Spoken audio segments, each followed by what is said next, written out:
Okay, Textual Criticism in the Quran Manuscripts, Part 3. We're reading the conclusion chapter. Now we're looking at the fourth period of the development of the Quran manuscripts. Period 4, titled Editing and Development of Orthography, that dates from 705 to 936 AD. Oral literature dynamics were for earlier Arabic culture more foundational for the transmission of religious and cultural knowledge. The Quran itself, followed by the Islamic conquest, started a transformation of its culture, which within 2 centuries saw written literature ascend in Islamic domains. The text of the Quran had to be improved and its inherent oral flexibility stabilized. These things were achieved through almost Herculean efforts at editing and the devising of systems that could express with economy and precision all of the phonic and semantic information necessary for the Quran to be a complete piece of written literature and a source for religious law, theology, and devotion. The next major addition to the Quran came about in the 3rd Islamic century, at the time of Ibn Mas'ud from 936 AD. This addition, though united on a basic consonantal text, allowed flexibility and precision and precise vocalization to the extent that 7 versions were granted an authoritative status. This status was extended to 3 further versions, with another 4 also gaining a high degree of recognition. These sources, however, are not available, and not even in the later copies such as the 9th century Quran, claiming to be the reading of Ibn Mas'ud or Ibn Yaqub. This lack is interesting in itself in that there are historical records claiming that such versions were extant and being recited until the 11th century. Al-Kindi, a Christian official in the Abbasid court of Al-Ma'mun, mentioned the versions of Ibn Mas'ud and Ibn Yaqub in 830 A.D. This testimony from a Christian is especially interesting because it is from an outsider to Islam and confirms what Muslims from the same general era also wrote. Ibn Nadim, in his work titled The Furist, from 987, mentions the existence in his time of many manuscript copies of Ibn Mas'ud's version, one of Ubay b. Ka'b's, and one attributed to Ali. Fideli and Welch both mention the theoretical possibility of such Qurans existing until at least 934 AD, when Ibn Mujahid published 7 standardized ways of reciting the consonantal text attributed to Uthman.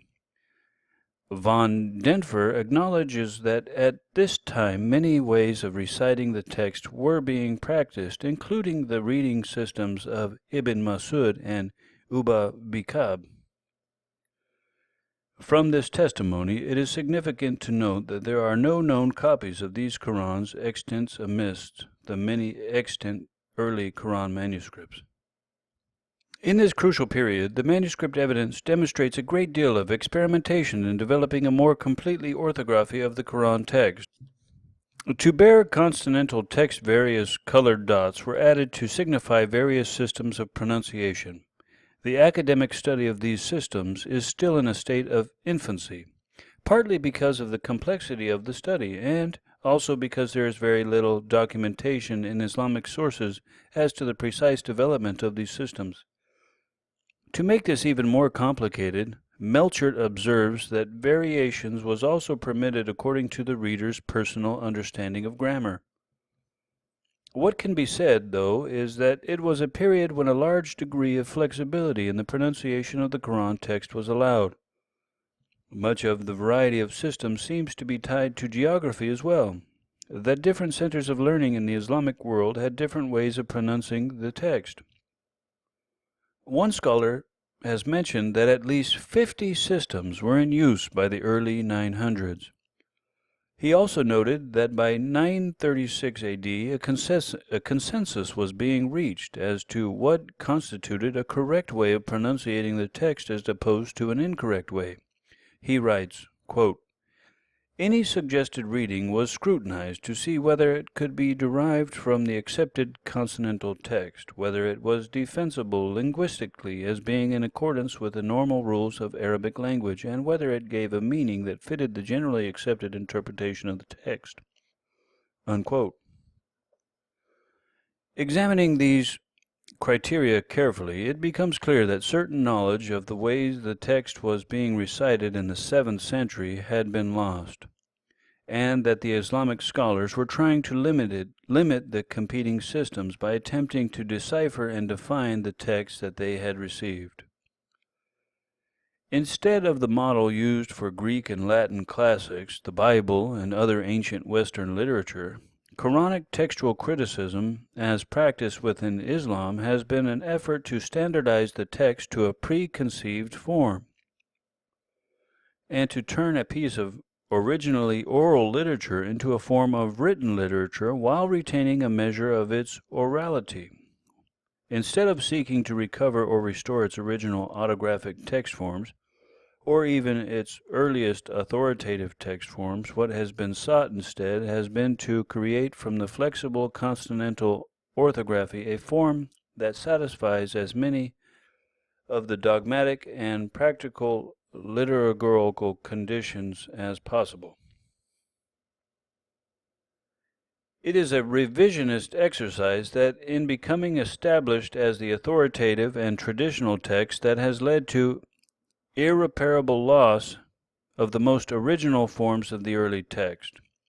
Another way to say this is that a primary task of Quranic textual criticism, as practiced historically in Islam, has been instead to justify one form of the text against many others, and the efforts to establish and justify one text from among a group of collections of material, both oral and written, has resulted in the irreparable loss of the earliest authoritative forms of the text.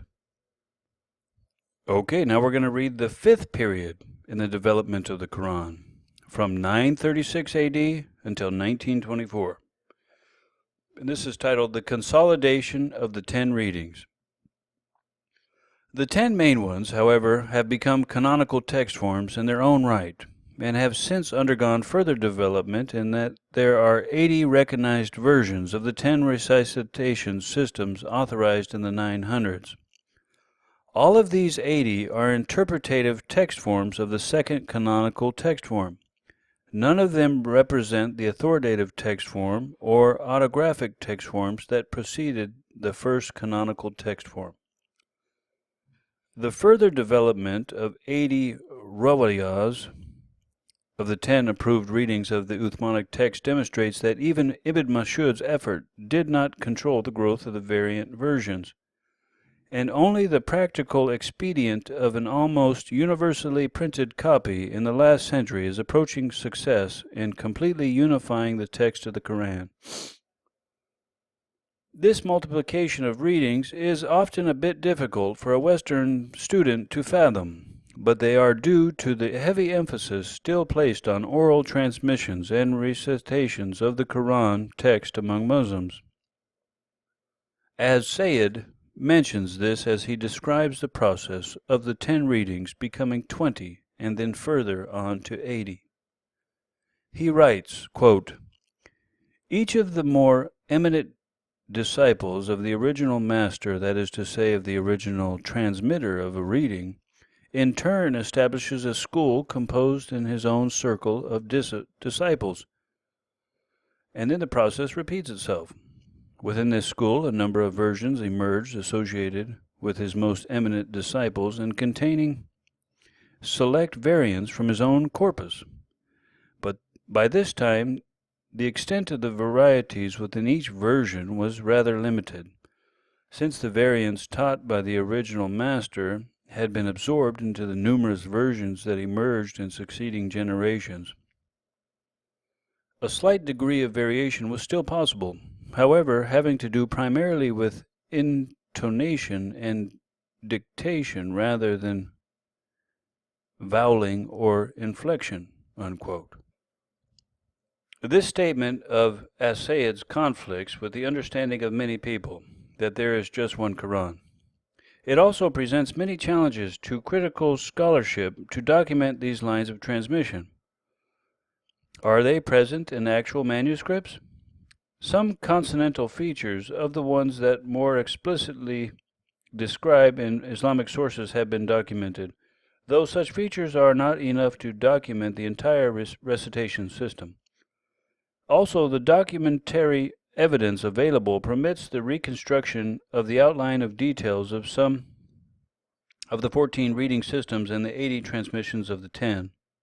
What it does not allow is the reconstruction of any companion's codices or of any precise vocalization of the Quran from the period before 936 AD.